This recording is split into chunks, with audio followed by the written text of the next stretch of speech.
Hi, my name is Shawn Wright and I work for Market Cloud, an inbound marketing and communications company. We've been doing a lot more content marketing for clients and more video. There are times we don't hire a professional videographer but keep the production in-house. We do this using a DSLR and a Zoom H4n recorder, and we bring the media together in Final Cut Pro. Now, to sync the video, I wanted a clapboard, but I didn't really want to pay the expense of a professional one. I really just wanted something I could throw in my bag and pull out when I needed it. Something about like this. Easy to use, nice, simple, small. Let me show you how I produced this one. To complete this project, I only needed a couple of items. The first thing I needed was a couple of pieces of wood. I looked around my scrap heap and found some nice red oak. And it's nice and sturdy, and it's going to make a nice sound. It is a 1/2 inch by 1.5 inch piece, and I cut it down so it's about 9 inches long.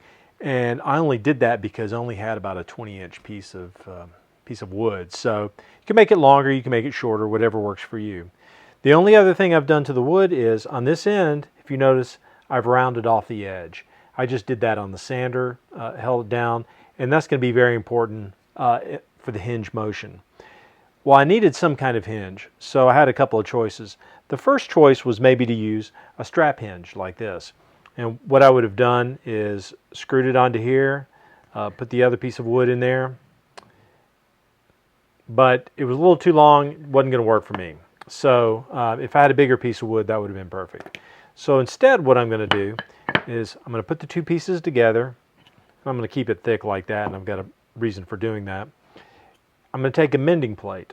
I'm going to put the mending plate on here, and I'm going to put 2 holes here and just 1 hole here. So what happens is when you move it like this, all 3 of those are still going to be together. Now, I didn't want this point to be sticking out, so what I did was I went to my jigsaw, I cut it off, ground down the edge with a file, and when you do this again, when it moves, you see I don't have that point there anymore.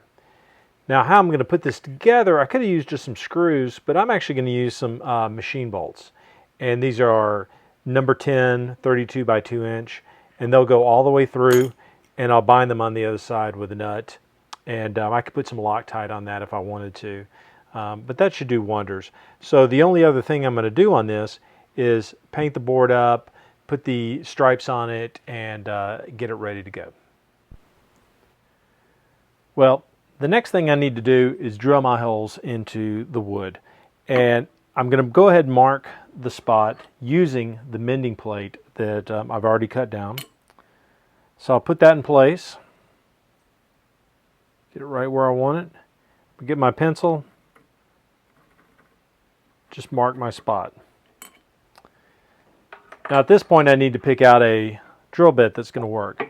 In this case, I'm going to use a drill bit that's a little bit bigger than the machine bolt that I chose. And I'm really only doing that because it gives me a little bit of wiggle room at the end when I'm trying to put together the 2 mending plates. So let's do a little drilling.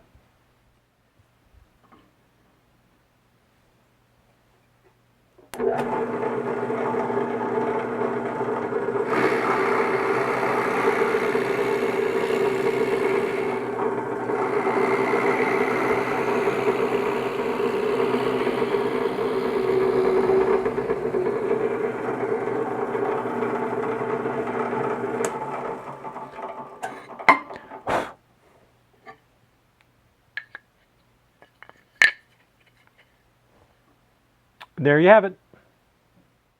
Well, there's nothing special with this rig I've set up. It's just a piece of scrap wood I've got here. I wanted to take my mending plate, which I've already put a line in here, which you can't see, and I wanted to secure it so I could cut it, and I didn't want to cut my fingers off. So what I'm going to do is I'm going to take some screws. I'm just going to secure it here in the plate. I don't want them to move on me.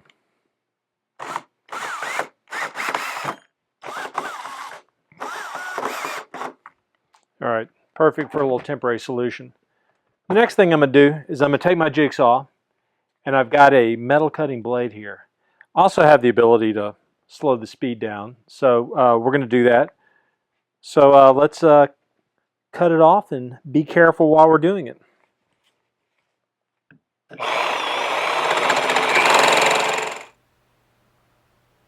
Now that I have them cut, I want to take a little bit of the edge off, kind of smooth it down a little bit. So I'm going to use my angle grinder. Maybe a little overkill, but I want to get this done. I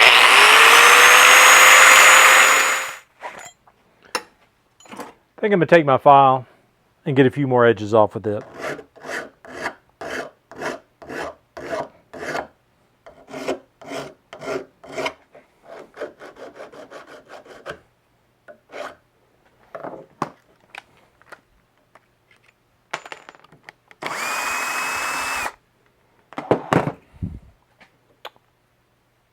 And there we have it. Pretty easy. Now we can put this thing together. After I've drilled the holes, I gave the pieces of wood a coat of white paint. Now really what I should have done was to prime it first off, but I was a little lazy, so I just painted it white. So it's not as white as I'd like it to be. But next I need to give it that distinctive chevron pattern that clapboard would have. So I'm going to use something that'll draw 45-degree angles, such as this. And let's get those markings on there. So we'll just do one at a time. We'll start here at the point and start making our marks. We'll go to the next line, work our way down.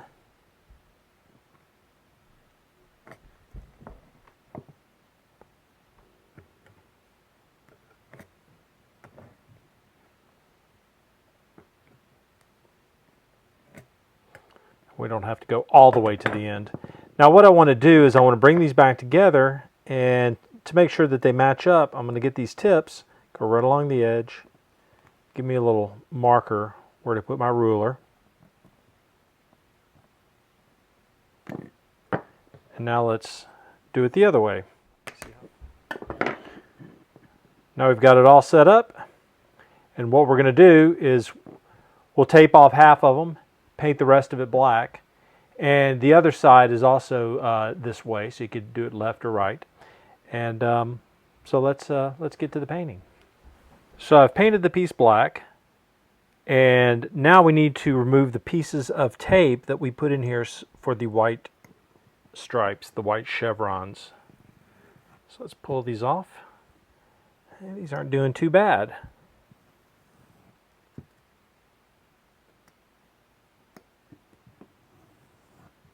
There we go. Now we've got 3 more sides and we can put this together.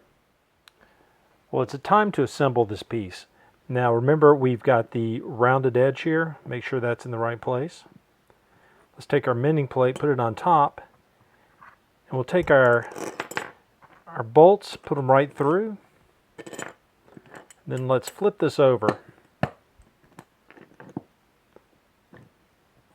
we'll put the other piece on the other side.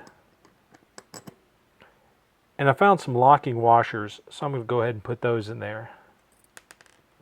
I think these will help out.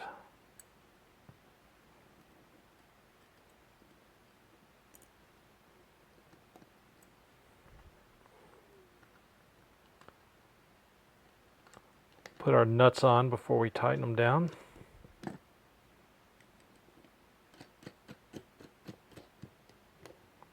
I'll put one up top as well.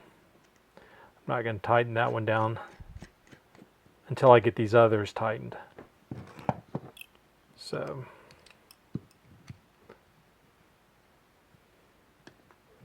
we'll hand tighten them.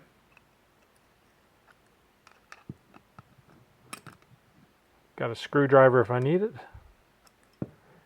Now it moves pretty well. I want to tighten up this top piece, but not so much that it pinches, because if it pinches, this action will never work. So there you have it, my do-it-yourself clapboard.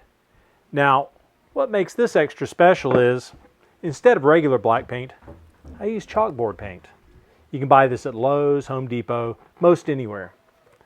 Instead of having a board below, I just write on the top of the clapboard and on the bottom. See, obviously if you're a pro, you're going to need something better. But for those of us who know just enough to be dangerous and just want a little bit of information, this is a great solution.